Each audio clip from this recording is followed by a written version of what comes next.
είστε να πάμε και να φτιάξουμε τον πιο εύκολο, τον πιο νόστιμο και τον πιο γλυκό red velvet χαλβά σιμιγδαλένιο, πάμε να το φτιάξουμε.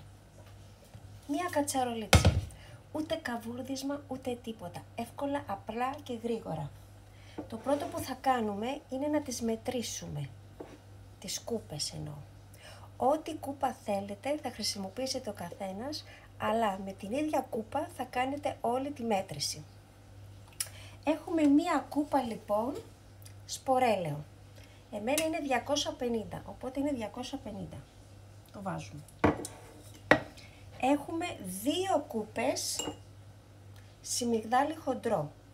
Αφού ήταν 250, άρα εμένα είναι 500. Το ρίχνουμε και αυτό μέσα. Ναι. Όπως είναι μαζί. Θα χρειαστούμε ζάχαρη ή μέλι. Εγώ θα βάλω μέλι. Θέλουμε 3 κούπες μέλι, άρα 750 γραμμάρια μέλι. Όποιο μέλι σας αρέσει. Όποιο μέλι σας αρέσει εσείς θα χρησιμοποιήσετε.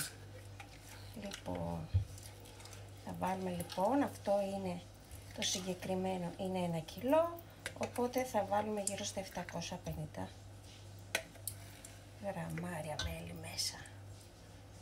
Κοιτάτε που μας έχει ζαχαρώσει. Το καλό το μέλι, να ξέρετε, ζαχαρώνει. Αυτό να ξέρετε πάντα. Γιατί το καλό μέλι ζαχαρώνει. Αλλά ούτως ή άλλως θα δώσει. Όπως τα βλέπετε εδώ, όλα μαζί τα έκανα χύμα. Τίποτα δεν έκανα δύσκολο. Εδώ μπροστά σας το μέλι μας. Θέλω χυμό πορτοκάλι. Φυσικό, του εμπορίου, ό,τι σας αρέσει. Άρα αφού ήταν 250 η κούπα μας, πάμε 1 λάδι, 2 σιμιγδάλι, 3 μέλι ζάχαρη, 4 χυμό, άρα 1 λίτρο. Το ρίχνουμε και αυτό μέσα. Και ανοίγουμε το ματάκι μας και τα ανακατεύουμε όλα μαζί μέχρι να μας πήξει. Αυτό είναι. Αυτό είναι. Τίποτα δύσκολο. Τίποτα. Όπως είναι. Να μας πήξει και συνεχίζουμε. Λοιπόν, ο χαλβάς όπως βλέπετε αρχίζει να πίζει. Είναι έτοιμος, μόλις τον δείτε να ξεκολλάει τα τυχώματα. Αυτό. Θέλουμε να ξεκολλάει στο ανακάτεμα. Θέλουμε να ξεκολλάει, να γίνεται αυτή εδώ η γραμμή. Να μας ξεκολλάει, εντάξει. Σε αυτή τη φάση είναι έτοιμος ο χαλβάς. Όπως είναι τώρα έτοιμος ο χαλβάς εδώ, θέλω μισό κουταλάκι του γλυκού κανέλα, μισό κουταλάκι του γλυκού γαρίφαλο. Το ρίχνουμε μέσα. Θα τσαπλίσουμε και το μάτι, να μας αρπάξει ο χαλβάς. Τα ανακατεύουμε. Θα μου πείτε, red velvet δεν μας είπες? Ναι, παιδιά μου, red velvet θα φτιάξουμε. Πώς θα γίνει το red velvet? Χρώμα ζαχαροπλαστικής. Κόκκινο χρώμα, ωραιότατο κόκκινο χρώμα ζάχαροπλαστικής. Θα το ρίξουμε μέσα. Αναλόγως το πόσο κόκκινος θέλουμε να γίνει, θα έβαλουμε και το χρώμα. Να, το βλέπετε που ξεκολλάει, το βλέπετε? Έβαλα λίγο, να δω πώς θα μου πάει στο χρώμα και άμα είναι θα προσθέσω. Αυτό το αφήνω και σε εσάς. Το πόσο κόκκινος θέλετε να είναι αυτός ο red velvet χαλβάς σας. Το βάλουμε λίγο ακόμα, λέτε? Ναι. Γιατί να μην το βάλουμε λίγο ακόμα? Κοιτάξτε το που ξεκολλάει. Το κάνουμε λίγο πιο κόκκινο. Ή είναι καλός? Για να δούμε. Μας αρέσει? Μας αρέσει το χρώμα? Εγώ νομίζω καλό είναι. Καλό ανακάτεμα, να πάει παντού. Κοιτάξτε που ξεκολλάει, αυτό που σας είπα. Κοιτάξτε το εδώ. Αυτό θέλουμε.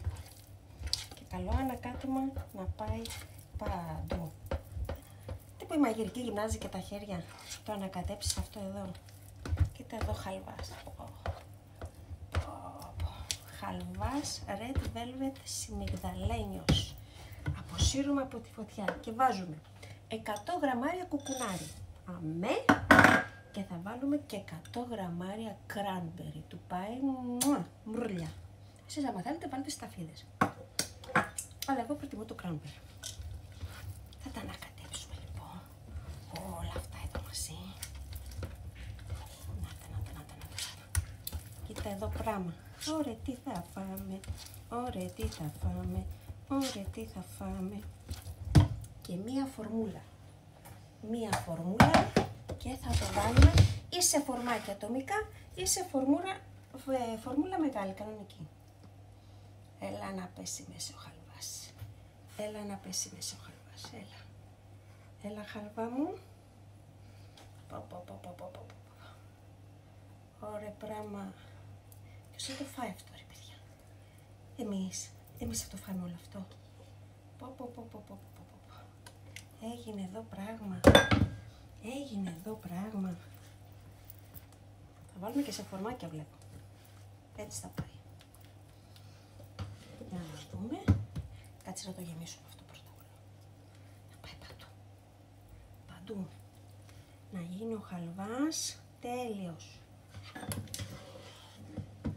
Αχ. Εδώ. Εδώ. Τον υπόλοιπο τον βάλουμε σε φορμάκια. Μια σπατουλίτσα. Να τον απλώσουμε να πάει παντού. Ωραίο ομοιόμορφα. Θα τον αφήσετε να κρυώσει και μετά θα τον ξεφορμάρουμε για να τον δοκιμάσουμε κιόλας. Νάτος! Μόλις κρυώσει, ξεφορμάρουμε και παίρνουμε καρύδα από πάνω και πασπαλίζουμε με καρύδα. Μπόλικη καρύδα.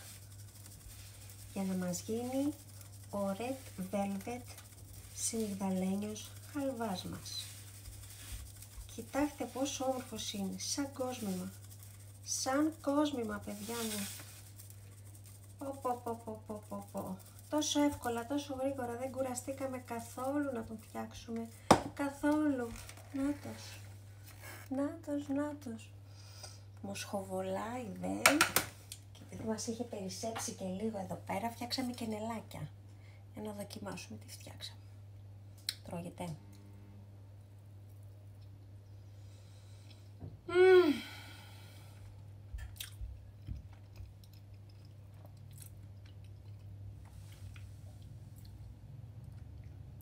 Έγινε τέλειος. Παναγία μου. Καλή επιτυχία.